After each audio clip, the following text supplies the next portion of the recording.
deputado federal, Kem Kataguiri, do Partido União Brasil de São Paulo, é autor do projeto de lei que criminaliza o uso fraudulento da inteligência artificial. O texto foi protocolado no final de dezembro de 2023 e o tema promete muita discussão, tendo em vista as eleições municipais de 2024 e a distribuição de conteúdo publicitário que possa ferir o princípio da moralidade eleitoral.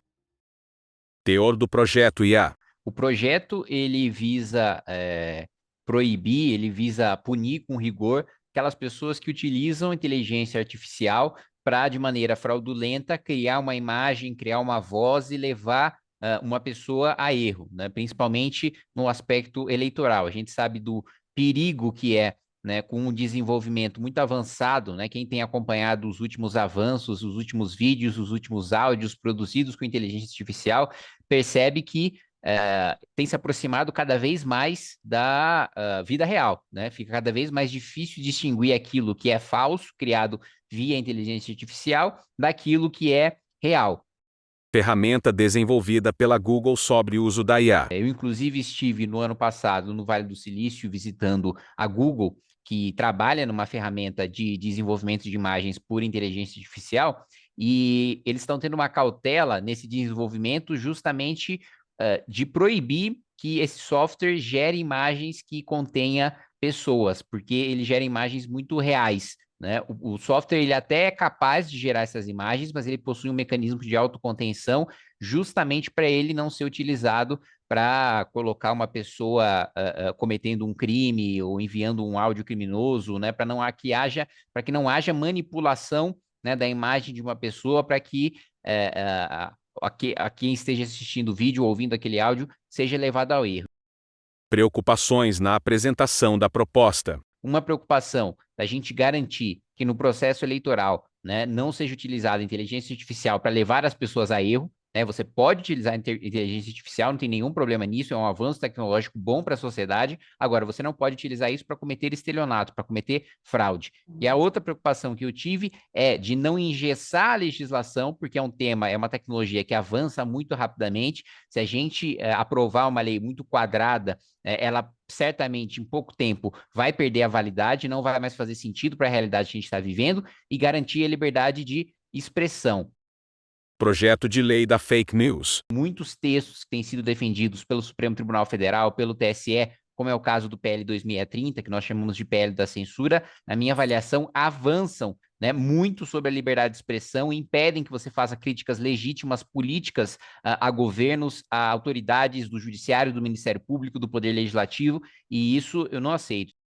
Responsabilização. Preventiva, para evitar que a legislação que saia do Congresso Nacional sobre inteligência artificial seja restritiva e imponha qualquer tipo de censura, eu apresentei esse projeto que criminaliza apenas a pessoa que produziu e que difundiu a fraude via inteligência artificial, mas não responsabiliza a plataforma, mesmo porque seria humanamente impossível para todas as redes sociais monitorarem todo o conteúdo que é colocado nelas. Hoje você já tem uma determinação legal no Marco Civil da Internet que se houver notificação judicial, ou seja, se houver uma decisão do judiciário, aí sim a rede social, ela depois que fica sabendo da decisão, pode ser responsabilizada, mas antes disso é basicamente a gente apoiar censura pública e censura privada. Fiscalização pela Justiça Eleitoral. Nós teríamos o trabalho do Ministério Público Eleitoral, os prazos no direito eleitoral, eles já são bastante rápidos, né? Respostas em 1, 2, 3 dias no máximo, justamente por causa dessa agilidade da eleição, né? Quanto mais tempo, cada hora que um conteúdo fraudulento fica no ar, né? É uma hora que gera um estrago muito grande.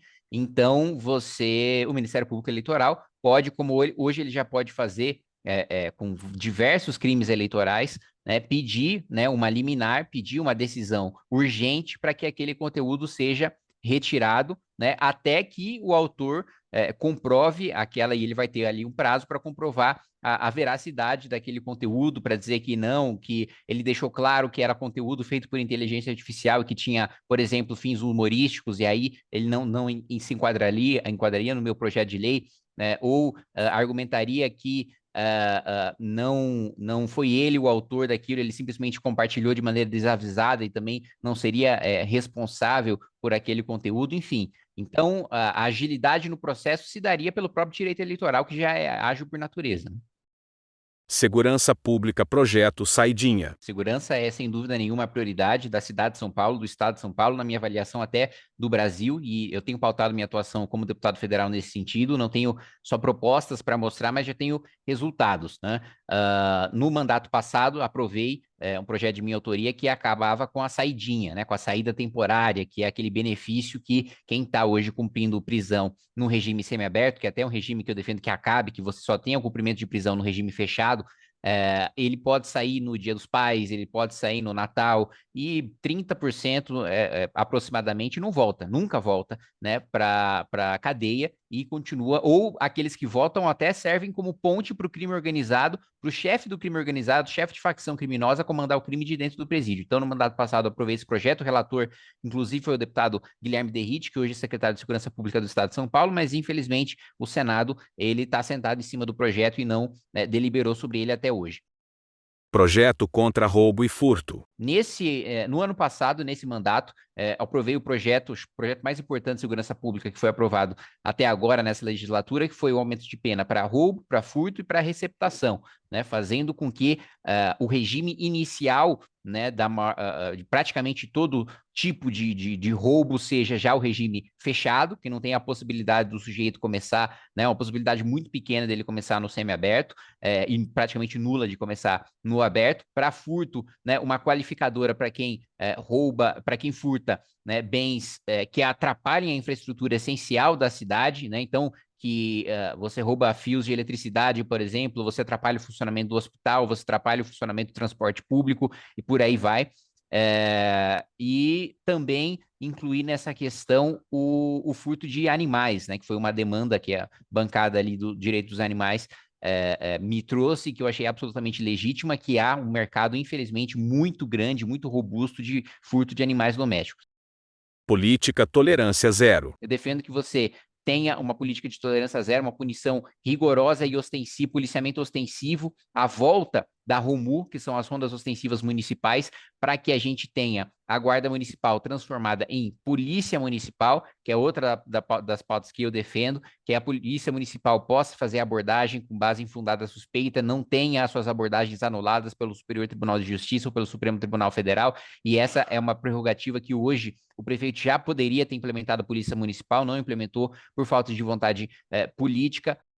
Punição e alteração do Código Penal. Administrativa, né? Não só você ter uma punição eleitoral, você não ter só uma punição pecuniária em dinheiro, mas você também ter uma punição no âmbito penal, né? Para você, de fato, cumprir, salvo engano, a pena que está colocada lá, se eu me recordo bem, esse texto, acho que é do meio do ano passado, é de 2 a 4 anos, se me recordo bem. Então, essa é uma penalidade que, na minha avaliação, é proporcional para quem fazer um uso fraudulento, que aí entraria se enquadraria numa espécie mais branda de estelionato, para fazer uma comparação assim com outro tipo penal. Debate político. O interesse do governo não é, de maneira nenhuma, combater notícia falsa, é você ter o controle do debate político em rede social, é você, de fato, censurar aqueles que são críticos em relação ao governo, e isso a gente não vai aceitar. Deputado Eduardo Bolsonaro. Essa aí já é a quinta vez que o deputado Eduardo Bolsonaro perde na justiça para mim. Já perdeu na primeira instância do civil, na segunda do civil, já perdeu na primeira do criminal, na segunda do criminal, já perdeu no Supremo Tribunal Federal. Eu acho que deveria se preocupar mais em trabalhar do que em criticar quem está trabalhando, em processar quem está trabalhando, porque tudo que eu digo com fundamentação. Eu tenho condições de provar quando eu faço uma acusação, quando eu chamo alguém de criminoso, quando eu digo que alguém falta trabalho para viajar o mundo utilizando dinheiro público.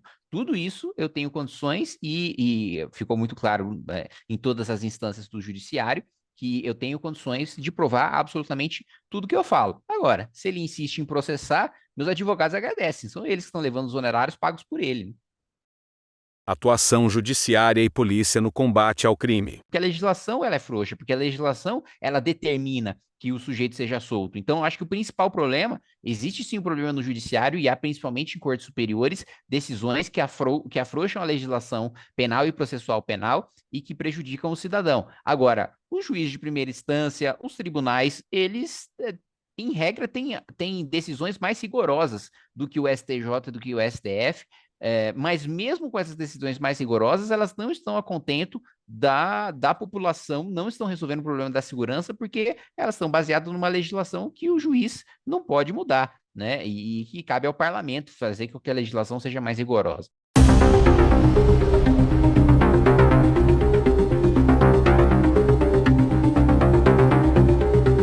Acesse o portalnorte.com.br e confira a matéria completa.